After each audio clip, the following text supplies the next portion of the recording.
Most people think tariffs are about politics or maybe Trump's negotiation strategy, but what if I told you that these tariffs are actually about making self-storage facilities more valuable, especially for people like you that are looking to buy your first facility, or maybe you're watching this and you're looking to buy your second or third. Well, in this video, we're going to make storage even greater, and I'm going to break down super simply how you can turn this into an opportunity. So let's dive in, but let me go ahead and set the stage first and foremost. What's a definition of a tariff? You might be watching this and it's like, hey, what is a tariff? A tariff basically is just a tax that the government is putting on goods coming into the country. And Trump now, it's been a bit now that he's placed major tariffs on certain materials like steel, aluminum, and other building materials, which have been 25% on China and then initially on Mexico and Canada. And as a result, the prices of steel have shot up 20 to 30%. Now, why is this important for you if you're looking to get involved in self-storage or if you're in the self-storage industry? Well, quite simply, a lot of storage facilities are built with steel, right?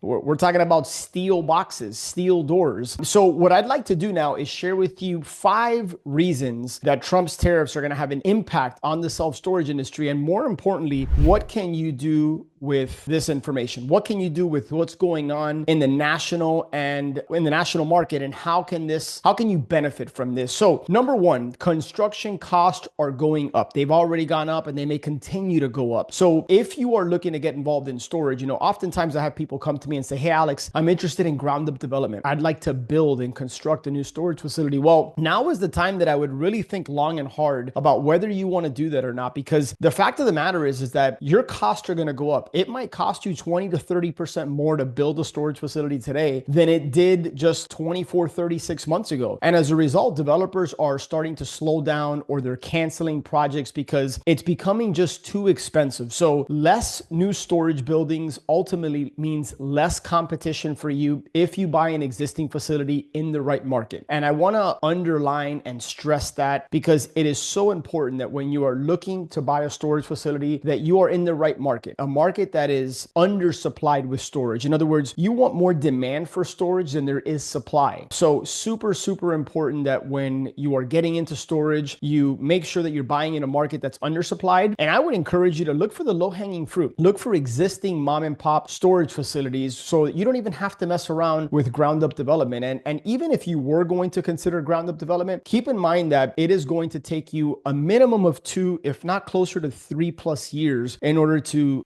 get that facility off the ground. And then you're starting with 0% occupancy. So it may take you another 6, 12, 18 months before you can lease up. All in all, you may not be making money for 3 to 4, 3 to 5 years. And so you have to make sure that you're well capitalized. You have to make sure that your cost of capital is not so expensive where it's going to bleed you dry. Or if you start the project and materials continue to go up, now you have to go back and re-underwrite that deal. In other words, you have to analyze the numbers and see, hey, does this even make sense? So be very careful if you're going to do ground up storage development. Moving on to the second reason that Trump's tariffs are going to impact self-storage. Well, it's going to shift the supply and demand, right? There's going to be less new storage supply coming online. Demand may stay strong. People need to move, especially, by the way, and we're going to talk about this a little bit later in the video, but especially if interest rates as a result of inflation start to come down even more, then that is going to make more people sell and buy, right? It's going to have an impact on the housing economy. And as a result of that movement, it's going to increase the demand for storage. Rental rates are going to go up. Occupancy is going to increase. And then overall, the value of the storage facility is going to increase. So it's really, really important that whenever you're looking at a storage facility, that you're checking with the city or county's building department to see if there's any new open permits for storage coming online. One of the biggest mistakes you can make, aside from buying in the wrong market, is buying a storage facility and not knowing that in 3, 6, 9, or 12 months, there's going to be additional supply of storage coming into your market, which is going to have a negative impact on your ability to lease up, increase the occupancy, increase the rental rates, and ultimately just make more money. So existing storage facilities are becoming more valuable because there's going to be a squeeze on the supply of storage units coming online. So that's another reason that Trump's tariffs are going to have an impact on the value of storage facilities. facilities. One thing that I think is important to know, and this is the third reason, is if you currently own storage or if you're thinking of getting involved in buying your first storage facility, be a little bit more conservative with how you analyze and underwrite these deals. In other words, allocate a healthier budget towards what we call CapEx, capital expenditures, the repairs, the maintenance, the things that you may want to do to the facility. Like maybe you have to replace new doors, new springs, maybe you want to put in a new fence. All that is likely going to be more expensive. And so the worst thing you can do is buy a facility, have a very low budget, and then realize that it's going to cost you significantly more. And now you have to fund that out of pocket, or you have to go borrow the money. You have cost of capital. And so make sure that you're being conservative, that you have a healthy CapEx budget when you're buying these facilities. And even if you're budgeting moving forward for an existing facility, you may want to allocate more towards your CapEx budget or your reserves budget if materials like aluminum, steel, etc. continue to grow up. It's not a deal breaker,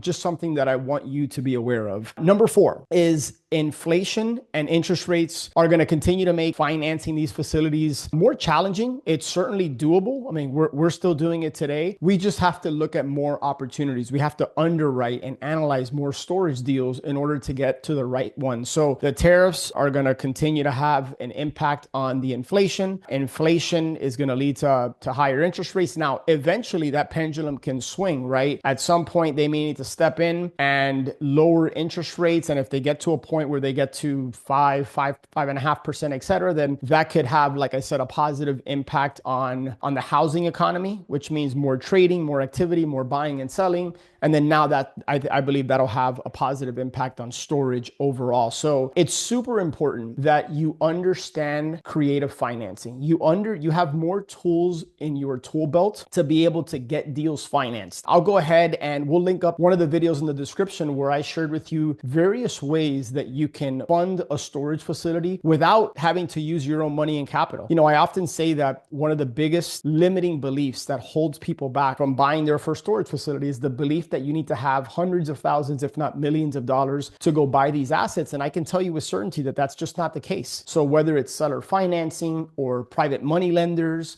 equity partners, there's various ways to structure these deals. And it's super important, especially while rates continue to be significantly higher than they were just 24, 30 months ago. It's really important that you understand the various ways that you can buy these storage facilities and get them funded, even if you don't necessarily have your own money to put into the deals. And then the 5th reason that Trump's tariffs are going to impact self-storage is equipment and upgrades are just going to take longer. So things like gates and keypads and all the things that you may order to put into your facility could take longer because of global supply chain delays, you know, just like we experienced during COVID. So plan ahead if you're under contract or you're thinking about buying a storage facility and you know that you're going to have to order some materials and supplies and things that you want to improve the facility. Expect that there could be some supply chain issues and how long that may take you, and have a contingency plan, right? If you buy a facility and you plan on putting a brand new automated gate, or you plan on, you know, putting on cameras or replacing doors, things of that nature, really try to get a good grasp on how long it may take, and then have a contingency plan if it ends up taking longer to get the materials and supplies that you need to improve the storage facility. So I just want you to err on the side of caution. Don't let this hold you back from moving forward, but just understand how this may impact you both positively and negatively. And overall, like, I see more opportunity than anything. As a takeaway, I would highly encourage you to focus on existing mom and pop storage facilities, not in building new facilities. If you're going to buy a storage facility and the deal only works if you're able to expand and add more square footage of storage, I would be really cautious. I would really make sure that you have a healthy budget, that, you know, run the numbers. Like, what happens if you're expecting the expansion to cost X, but now it costs you 25% more? So as an example, when I say 25%, if you are expecting to pay $1, but in the future it actually costs you $1.25, what does that do to the project? What does that do to the numbers? Does the deal still work? works. So be a little bit more conservative, expect potential supply chain issues, expect that costs may continue to go up. And so I would encourage you to focus on existing mom and pop storage facilities. And by the way, when you're having conversations with these mom and pop storage owners, take this as an opportunity to educate them, because they may or may not be aware. They may or may not be aware that materials and supplies are getting more expensive. And so when you're able to now justify a lower offer based on legitimate things, that it's out there, right? Because of these tariffs, materials are getting more expensive. Projects are taking longer. I also think that aside from underwriting more carefully and being a little bit more cautious, making sure that you're budgeting for higher cost and that you're not going in there with a very low budget that can put a squeeze on the project, cause delays, or God forbid, have you even cancel or even turn into a motivated seller. I do believe that there might be an opportunity out there for existing developers that realize that the pinch is just getting too tight and they need to delay the project. They need to put it on pause. There could be an opportunity for you to go in there and never to take advantage, but to create win-win scenarios. Maybe that you give them a certain price that they're looking for, but you negotiate and structure really, really favorable terms. One of the things I learned years ago in real estate, it's your price, my terms. My price, my terms, ideally, if not your terms. So again, use this as an opportunity to negotiate with the seller, have an opportunity to educate them, understand their why, understand why they want to sell. And oftentimes you need to go a couple of layers deeper to truly understand their motivation. Don't just take the surface level answer. And then last but not least, as a takeaway,